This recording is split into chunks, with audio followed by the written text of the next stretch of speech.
So yung good day mga ka-raider, meron tayo dito. Ito yung nabibili nyo sa Shopee na Impact Makita pero imitation to. So nabibili nyo yan mga ka-raider, murang-mura lang, mga 1.7 lang yata. Ang nakalagay dito, 48 volts.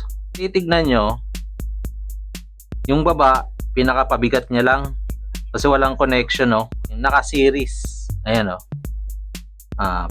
positive.